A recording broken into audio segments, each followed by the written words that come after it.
Hello students, good morning. How are you all? I hope you all are happy and fine. So students, today we are continue with lecture of accountancy and illustration number 7, which is belongs to our classification of accounts as well as golden rules of accounts. Right? We had studied about the golden rules of accountancy in the previous lecture. But how to implement these golden rules of accounts? Right? है ना? ये जो rules of golden मतलब जो golden rules of account के हैं वो golden rules को हम इम्प्लीमेंट कैसे करेंगे? राइट? तो वो इम्प्लीमेंटेशंस हम लोग ये जो अभी नेक्स्ट हमारे जितने भी लेक्चर्स होंगे या तो ये जो लेक्चर है जिसके अंदर हम लोग हमारे द रूल्स ऑफ मतलब कि रूल्स ऑफ गोल्डन अकाउंट्स हैं, राइट, या तो गोल्डन रूल्स ऑफ अकाउंटेंसी हैं, वो समझेंगे और वो सीखेंगे. शुरू करें students. So let's start it. सबसे पहले the rules of personal account. Yes, हम लोग 3 इंडिविजुअल इलस्ट्रेशन करेंगे. Illustration number 7, illustration number 8 and illustration number 9. Illustration number 7 जो है वो related to rules golden rules of personal account रहेगा. इलस्ट्रेशन नंबर 8 जो है वो golden rules of nominal account रहेगा, सॉरी रियल अकाउंट रहेगा. एंड द लास्ट मतलब कि जो नेक्स्ट हमारा इलस्ट्रेशन 9 जो रहेगा वो golden rules of nominal account रहेगा. राइट? तो शुरू करें इलस्ट्रेशन नंबर 7 जिसके अंदर हम लोग implementation of golden rules of personal account सीखेंगे. सबसे पहला फर्स्ट हमारा ट्रांजैक्शन है goods sold worth ₹20,000 sold to Jayashree. Jayashree देखो, look at here the word is Jayashree, right. Goods sold worth ₹20,000 sold to Jayashree. हमने 20,000 रुपए का माल जयश्री को बेचा है, राइट. जयश्री ने लिया होगा तभी तो बेचा होगा ना, सिंपल सी बात है, राइट. यस और no? What is the meaning of this one? This is the meaning that Jayashree is benefit receiver from our business, right? Jayshree हमारे बिजनेस में से क्या कर रही है? तो हमारे बिजनेस में से बेनिफिट को रिसीव कर रही है. और as per the rule of personal account, debit the receiver, credit the giver, right. This is the golden rule of our accountancy. Yes it is, है ना. तो यहाँ पे जयश्री क्या है? तो जयश्री बेनिफिट रिसीवर है. वो क्या कर रही है? तो बेनिफिट रिसीव कर रही है. इसके लिए हम उसके अकाउंट को क्या करेंगे? जयश्री के अकाउंट को हम लोग डेबिट करेंगे. क्या करेंगे? जयश्री के अकाउंट को हम लोग डेबिट करेंगे. Clear? Next, ₹10,000 deposited with bank of Baroda. हमने ₹10,000 बैंक ऑफ बड़ौदा में डिपॉजिट करवाए. ओके, क्या करवाया? तो हमने ₹10,000 बैंक ऑफ बड़ौदा में डिपॉजिट करवाया है. ओके, मतलब बैंक ने हमने बैंक में डिपॉजिट करवाया तो बैंक ने क्या किया होगा? रिसीव किया होगा. मतलब कि वो बिजनेस में क्या कर रही है? बिजनेस में से बेनिफिट रिसीव कर रही है, राइट. तो यहाँ पे बैंक ऑफ बड़ौदा क्या बना? तो bank of Baroda bank of Baroda benefit receiver बनी. और बेनिफिट रिसीवर को हम लोग क्या करते हैं? तो हम उसको डेबिट करते हैं. क्या करते हैं? डेबिट करते हैं. क्लियर? नेक्स्ट, ₹3,000 पेड टू भूमिका. हमने 3,000 रुपए भूमिका को चुकाए. हमने भूमिका को 3,000 रुपए दिए. हमने दिए तो उसने लिए. सिंपल सी बात है, राइट. तो यहाँ पे भी भूमिका क्या बनी?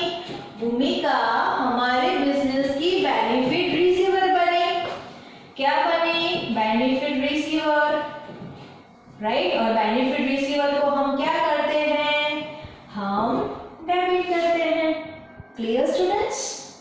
Next, rent receivable. Look at here students. First of all, start from the fourth. मैं आपको दो कुछ important बताना चाहूंगी. 4 नंबर बहुत important है. 8 नंबर बहुत important transactions हैं. Okay? Be clear and do clear about these two transactions which are very important for us. Why? Because the words are very important here.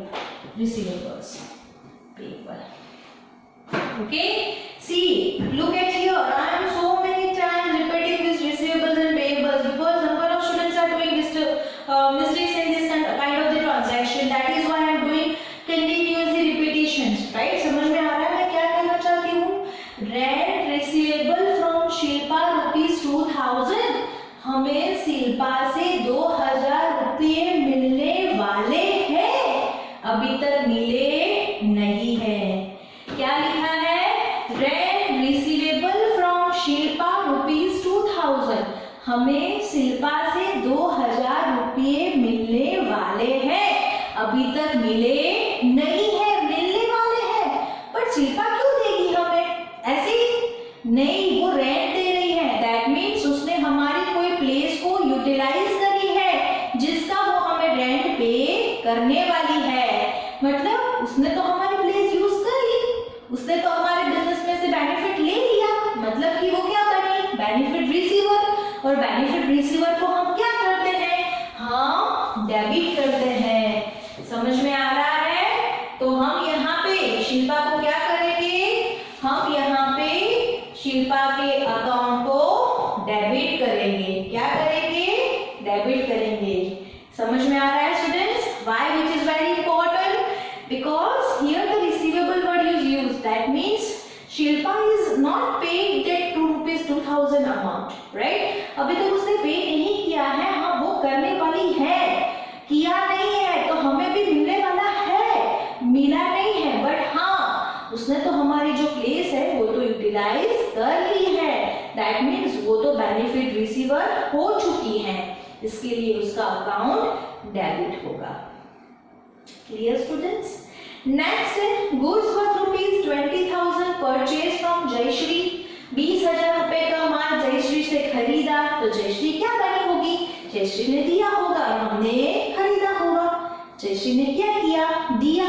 Benefit giver. Look at here. यहाँ पे जयश्री हमारे business को क्या कर रही है? तो बेनिफिट दे रही है. क्या बनी? बेनिफिट गिवर बनी. इसके लिए हम जयश्री के अकाउंट को क्या करेंगे? जयश्री को अकाउंट को हम क्रेडिट करेंगे. Clear students?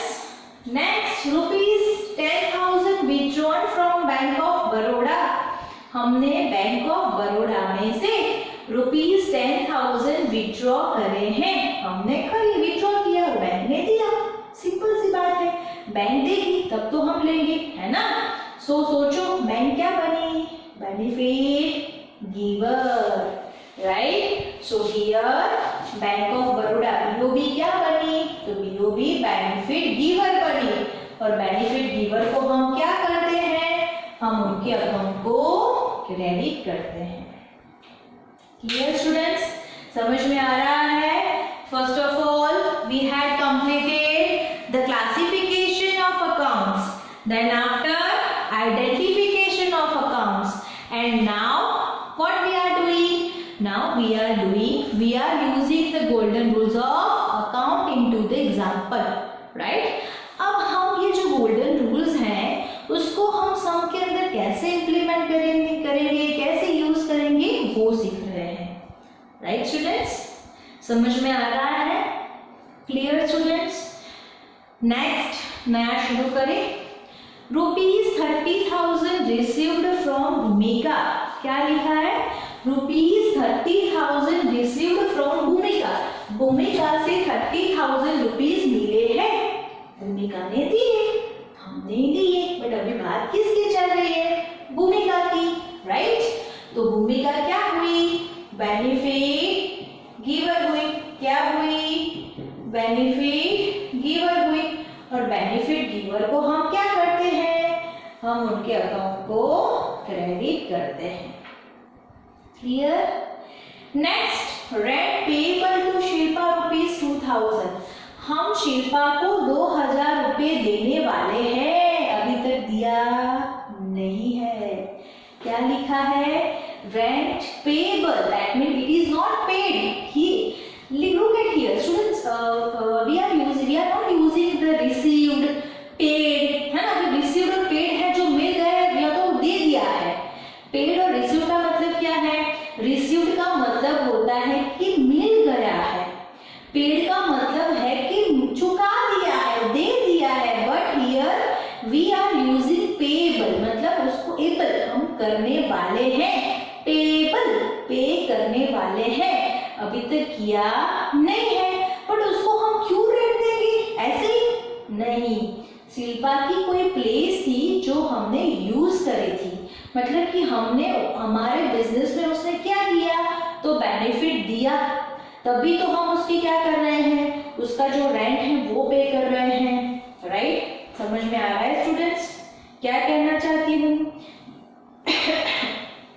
सॉरी, यहाँ पे रेंट पेएबल टू शिल्पा ₹2000 है, दैट मीन शिल्पा ने हमें कोई ऐसी प्लेस होगी जो दी होगी यूज करने के लिए, जिसका हम उसको रेंट पे करने वाले हैं। राइट? मतलब कि शिल्पा ने क्या किया, तो शिल्पा ने हमारे बिजनेस को बेनिफिट दिया, है ना। शिल्पा क्या बनी यहाँ पे, तो शिल्पा हमारे बिजनेस के लिए क्या बनी, बेनिफिट गिवर, क्योंकि हम उसकी जगह को यूटिलाइज कर रहे हैं और बेनिफिट दे रहे हैं, है ना।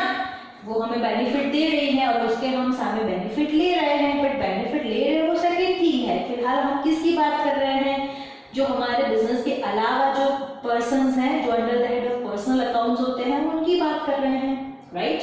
तो यहाँ पे शिल्पा क्या बनी, बेनिफिट गिवर, और बेनिफिट गिवर को हम क्या करेंगे, से क्रेडिट करेंगे। Clear students?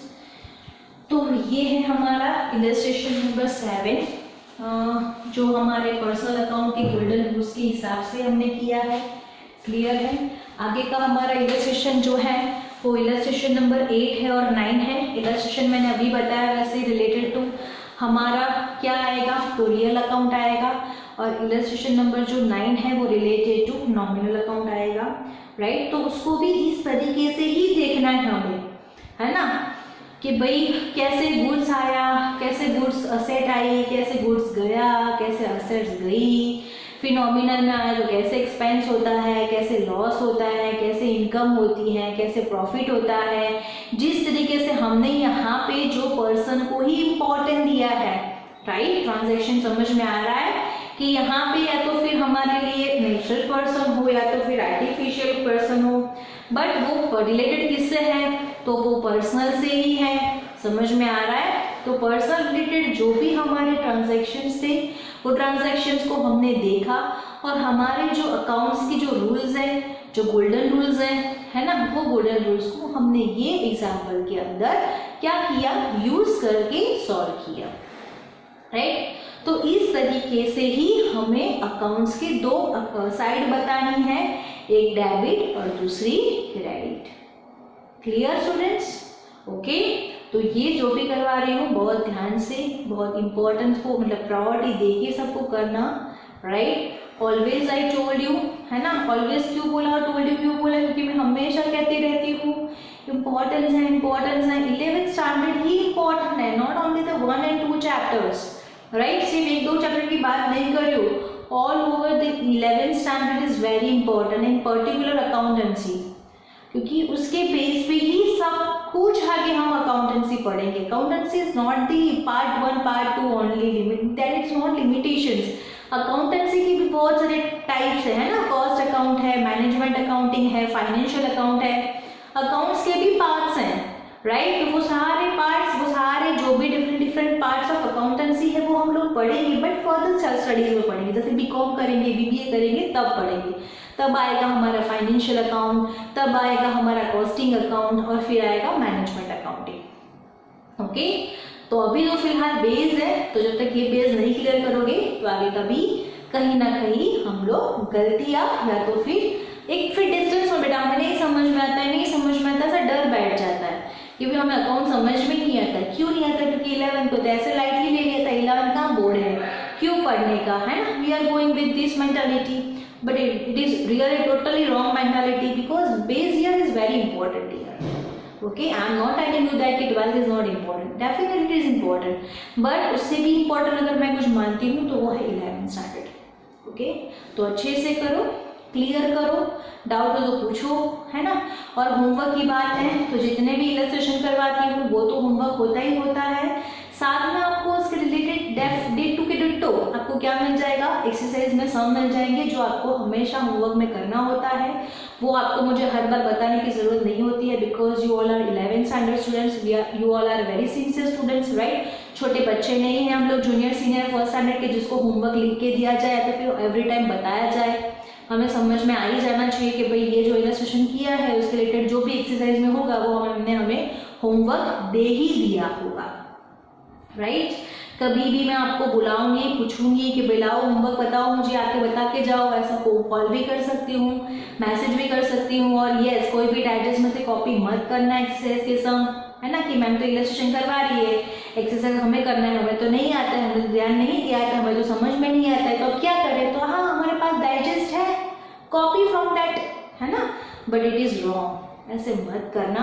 किसी को भी होमवर्क चेक करते करते कुछ भी पूछ लूंगी, अगर नहीं आएगा that means I will consider that कि भी उसने उसमें से मतलब कि डाइजेस्ट में से कॉपी किया है.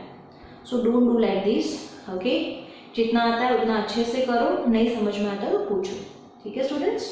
Okay, be serious, be sincere now. Okay, so all take care students, bye, stay home, stay safe.